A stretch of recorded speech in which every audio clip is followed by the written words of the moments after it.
स्वागत है आप सभी का एनएमएफ न्यूज में। मैं हूं आपके साथ शाफनी पटना। नमस्कार, आपके साथ मैं हूं भुवन शर्मा। तो जिस चीज का इंतजार था वो हो चुका है। जंतर मंतर पर प्रदर्शन खत्म करने का ऐलान सीजेपी ने कर दिया है। जो बैठक तीसरे दौर की चल रही थी वो भी समाप्त हो चुकी है। बाकायदा प्रेस कॉन्फ्रेंस कर सीजेपी ने सभी जितने भी प्रदर्शनकारी उन्हें वापस लौटने को कह दिया गया है। अब सवाल ये है कि उन मांगों का क्या, तो वो भी बता देते हैं कि जितनी भी सीजेपी की तरफ से मांगे की गई थी वो सब सरकार ने मान ली है, जिसके बाद सीजेपी ने अब जंतर मंतर पर प्रदर्शन खत्म करने का ऐलान किया है। इस पर क्या कुछ ताजा अपडेट है उस पर हम विस्तार से चर्चा करेंगे। भुवन, जो भी मांगे रखी गई थी उस पर सरकार ने हामी भर दी है। प्रेस कॉन्फ्रेंस की सीजेपी ने, क्या कुछ मुख्य बातें इस प्रेस कॉन्फ्रेंस में की गई है, जरा बताएं। देखिए, सबसे पहले समझ लीजिए ये तस्वीरें कॉन्स्टिट्यूशन क्लब की है दिल्ली के, और वहीं पर जेपी नड्डा नजर आ रहे हैं। लगातार जेपी नड्डा ही संवाद कर रहे थे, आपस में बातचीत हो रही थी, और जो सीजेपी की तरफ से प्रतिनिधिमंडल है उनके लोगों से लगातार बातचीत हो रही थी। धर्मेंद्र प्रधान के इस्तीफे के बाद से सबसे बड़ा सवाल यही था कि ये प्रोटेस्ट क्या अब खत्म हो जाएगा, क्या जंतर मंतर पर इकट्ठा हुए युवा छात्र क्या वापसी चले जाएंगे अपने अपने घरों को, अपने अपने राज्यों को, ये सवाल उठ रहा था। और अब इस सवाल पर सस्पेंस खत्म हो चुका है। इसी कॉन्स्टिट्यूशनल क्लब में ये जो फ्रेम अभी आप देख रहे हैं, इसी फ्रेम में अभी वो बयान हम सुना देते हैं जिसमें खुद सीजेपी की तरफ से नुमाइंदों ने कहा है कि प्रदर्शनकारी अपने अपने घरों की ओर लौट जाएं, अपने अपने जगहों की ओर लौट जाएं, और अब इस प्रदर्शन को पूरी तरह से खत्म समझा जाए, मान लिया जाए। क्योंकि ये जेपी नड्डा के साथ हुई बातचीत में, जैसा कि आपने दोहराया, कल भी इनकी दो मांगों को मान लिया गया था। जो प्रमुख मांगे थी उसमें से एक मांग जो इस्तीफे की थी वो आज हो गया है। तो कुल मिलाकर सारी मांगों को मान लिया गया है। सरकार एक तरीके से सहमति पर आ गई है, और जेपी नड्डा ने ये जो फाइनल एक तरीके से कहें कि एक सेटलमेंट इसको कह लें, एक बार्गेन कह लें, ये खत्म हो गया कॉन्स्टिट्यूशन क्लब में इस ऐलान के साथ कि ये प्रदर्शन यहीं खत्म होता है। सबसे पहले वो बयान सुन लेते हैं सीजेपी की तरफ से, इसी कॉन्स्टिट्यूशन क्लब में जो कहा गया वो बयान प्ले कीजिए प्लीज। करोड़ का कॉम्पनसेशन हमने नीट विक्टिम्स की फैमिलीज के लिए मांगा था। उसके लिए सरकार की तरफ से सहमति बन रही है कि जो भी रूल्स और रेगुलेशंस के तहत कॉम्पनसेशन पॉसिबल होगा, एक ऑनररी कॉम्पनसेशन उन फैमिलीज को दिया जाएगा।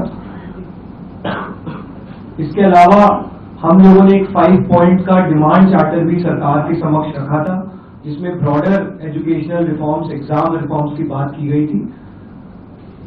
सरकार से हम लोग लगभग 4 हफ्ते में एक बार फिर से मिलेंगे उस डिमांड चार्टर को लेकर, ताकि हम लोग मिलकर एक ब्रॉडर रिफॉर्म्स पर साथ में काम कर पाए। अगर ये सभी मांगे सरकार को एग्रीएबल है तो then we would like to also withdraw. Sir, maybe if you can. तो गुड फेथ में धरना खत्म करने का ऐलान जो है वो संयुक्त प्रेस कॉन्फ्रेंस में किया गया, जिसमें सरकार की तरफ से जेपी नड्डा और सीजेपी के आपको ये तमाम चेहरे नजर आ रहे हैं जो लगातार पहले दिन से ही थे। जितेंद्र, जो कि केंद्रीय मंत्री हैं, जितेंद्र सिंह, वो भी यहां पर मौजूद हैं। तो श्रावणी, जो नीट पीड़ित जो परिवार हैं उनको मुआवजे के साथ साथ मुआवजे का भरोसा दिया है। इसके अलावा जो केस की बात हो रही थी, जो केस लगाए गए थे उन पर, उनको भी वापस लिया जाए, केस ना हो, किसी भी तरीके के मुकदमे ना हो, इसको लेकर के भी सहमति बन गई है। और 3 दौर की एक डेलीगेशन, सीजेपी के डेलीगेशन के साथ और सरकार के बीच जो ये बातचीत हुई है, कई अहम मुद्दों पर सहमति बन गई है। और सीजेपी के राष्ट्रीय प्रवक्ता आशुतोष टंका ने यह बताया कि उनकी 3 प्रमुख मांगे थी जिसे सरकार ने मान लिया है इस बैठक के बाद। तो अब ये एक सस्पेंस तो खत्म हो गया है श्रावणी, जिस पर हम लगातार बात कर रहे थे कि ये अब प्रोटेस्ट आगे क्या दिशा पकड़ेगा, क्या इसके बाद सब शांत हो जाएंगे। क्योंकि जिस तरह की अप्रोच देखी गई, जिस तरह की बॉडी लैंग्वेज देखी गई, जैसे ही इस्तीफे की बात सामने आई, खुद अभिजीत दीपके वहां पर we did it, we have done it, इस तरीके से कह रहे थे। अब झुकाने वाला चाहिए, हमने झुका दिया। और ये भी कहा जा रहा था कॉकरोच है, इतनी जल्दी निकलेगा नहीं। तो ऐसा लग रहा था, बयानों से ये समझा जा रहा था, एक सिंबल मिल रहा, सिंबॉलिक चीजें दिखाई दे रही थी। ऐसा लग रहा था कि अभी एक पड़ाव पार किया है, ये आगे और चलेगा। लेकिन सरकार की जो तेजी देखिए आप, सरकार ने पहले लगातार बातचीत की, एक संवाद किया। बातचीत में सरकार ने एक लिबरल रवैया दिखाया। सरकार ने अब मांगे मानने की दिशा में पहल शुरू की। शुरुआत में मांगे मानी भी गई, और सोनम वांगचुक के साथ जो बातें हुई उनका अनशन तोड़वाया गया, उसको एक बड़ा डेवलपमेंट माना गया। उसके बाद तुरंत इस्तीफा, और इस्तीफे के तुरंत बाद ये तीसरे दौर की बातचीत जिसमें सरकार ने सब कुछ मांग लिया। बिल्कुल। तो ये एक तरीके से चौंकाता भी है कि जो सरकार इस्तीफे को लेकर इतनी रिजिड थी, जो सरकार इस्तीफा लेने के लिए इतने एक तरीके से हट धर्मिता सरकार के अंदर थी, जैसा कि कहा जा रहा है। लेकिन अचानक इस्तीफा हो जाता है। तो अपने बयान में भुवन कहा था कि आप राजनाथ सिंह का वो बयान याद दिलाया था कि इस सरकार में इस्तीफे नहीं होते, इस सरकार में इस्तीफे नहीं होते हैं, सीधी सी बात है, इस सरकार में इस्तीफे नहीं होते हैं। मैं इसीलिए कह रहा हूं कि सरकार को लेकर के, और यही नहीं, इसी प्रोटेस्ट में अभी हाल में ही जब इस्तीफा हुआ उसके बाद जब जश्न मनाया गया, तब दीपिका ने मंच से यह भी कहा पुलिस वालों को ये कहते हुए कि हमने सरकार को झुका दिया है। आप क्या चीज है, मतलब उनका इंटेंशन कहने का यही था, शब्द अलग हो सकते हैं, कि आप क्या है फिर जब हमने सरकार को झुका दिया। ये एक ही इस्तीफा है, आगे इस्तीफा आना बाकी ये भी कहा गया था। तो ऐसा लग रहा था, देखिए मैं वही कह रहा हूं आपको कि हर बार ऐसा नजर आ रहा है कि मंच पर हो कुछ रहा है, जंतर मंतर पर सेंटिमेंट बन कुछ रहे हैं, लेकिन जब बैठक टेबल पे बातचीत हो रही है सरकार के साथ, तब रवैया दूसरा दिखाई दे रहा है, बातचीत अलग स्तर पर चली जा रही है।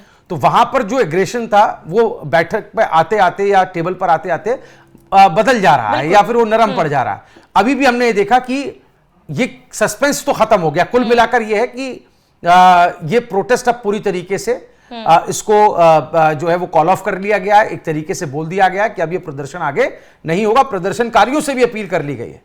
अब हमें बस नजारा है कि कब तक वो जगह खाली हो जाती है। एक छोटा सा सवाल ये कि क्योंकि इस पूरे प्रदर्शन में 3 अलग अलग टीमें, एक तरफ सोनम वांगचुक थे, एक तरफ सीजेपी थे, और तीसरी तरफ जो विपक्षी पार्टियां थी। अब दोनों को तो साध लिया है सरकार ने, समझाइश हो गई है। अब बचे जो विपक्षी पार्टियां हैं, जिन्होंने बहती गंगा में हाथ धोया है, ये कहना गलत नहीं होगा, जो विपक्षी पार्टियां खासतौर पर राहुल गांधी है, अब ये कह रहे हैं कि ये भी हमारी मांग है कि प्रधानमंत्री जो है वो माफी मांगे सबसे। तो अब क्या विपक्षियों को भी साधेगी बीजेपी? देखिए विपक्ष का आधार क्या है, पहले हमें समझना होगा।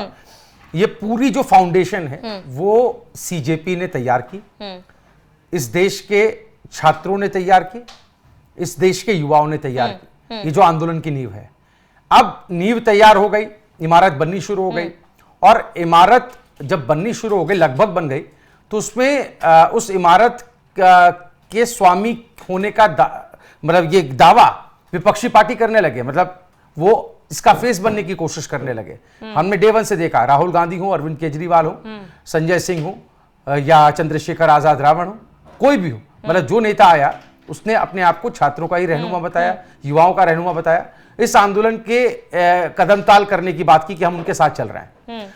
लेकिन बेनिफिट क्या हुआ, अब आपको ही समझना होगा। मुझे नहीं लगता कि बहुत बड़ा कोई इनको फायदा मिला, क्योंकि जो जेनजी है, जो छात्र हैं, जो युवा हैं, वो अपने आप को किसके साथ जोड़ रहे थे वो सबको बखूबी पता है। और आपने खुद देखा है इस प्रोटेस्ट को कि ये प्रोटेस्ट, जैसा कि अभी आपने खुद कहा ना कि इसके बहुत रंग देखने को मिले। एक प्रोटेस्ट वो जो कोर में हो रहा था, यानी कि जो बैरिकेडिंग के अंदर हो रहा था, जहां पे असल छात्र आए हुए थे, उनके पेरेंट्स आए हुए थे, जो बिल्कुल गंभीरता के साथ, संजीदगी के साथ, संयमित रहते हुए ये प्रोटेस्ट कर रहे थे। दूसरी तरफ बैरिकेडिंग के बाहर इकट्ठा हुए युवा, जो सो कॉल्ड अपने आप को छात्र बता रहे थे, लेकिन किस छात्रों की शक्ल में हुड़दंगिये थे, कैसे जो है वो पीएम को लेकर के, देश को लेकर के, सिक्योरिटीज को लेकर के, एजेंसीज को लेकर के उलझुल बातें कर रहे थे, अपमानजनक बातें कर रहे थे।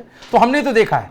तो जाहिर है कि विपक्ष अब किसका जो है, विपक्ष किस मुंह से अब बोलेगा कि ये हमारी जीत है। हालांकि कह रहे हैं, ऐसा नहीं है, कांग्रेस की तरफ से भी राहुल गांधी को श्रेय दिया जा रहा है, चंद्रशेखर भी लगातार ये कहेंगे कि भैया अखिलेश यादव अपना श्रेय ले रहे हैं। तो श्रेय लेने की अब होड़ मची हुई है। तो हर बार देखा गया, बिल्कुल ये हर बार देखा गया। लेकिन 100 बात की एक बात यह है, सौरभ दास जो तस्वीर में नजर आ रहे हैं, प्रवक्ता हैं अपनी पार्टी के और सीजेपी के, और उन्होंने ये कह दिया कि हम सरकार के साथ हुए समझौते के बाद अपना आंदोलन वापस ले रहे हैं, लेकिन वो ये भी कह रहे हैं कि तय समय सीमा के भीतर सभी शर्तों को लागू किया जाएगा, ऐसी हमें सरकार से उम्मीद है। और इसी उम्मीद के साथ उन्होंने अपने जो उनके पीछे जो भीड़ जमा हुई है जंतर मंतर पर प्रोटेस्ट करने आए छात्रों की, उनसे भी अपील की है कि वो अपने अपने घरों की ओर लौट जाए। तो यानी कि मामला अब पूरी तरीके से खत्म हो चुका है, रफा दफा हो चुका है।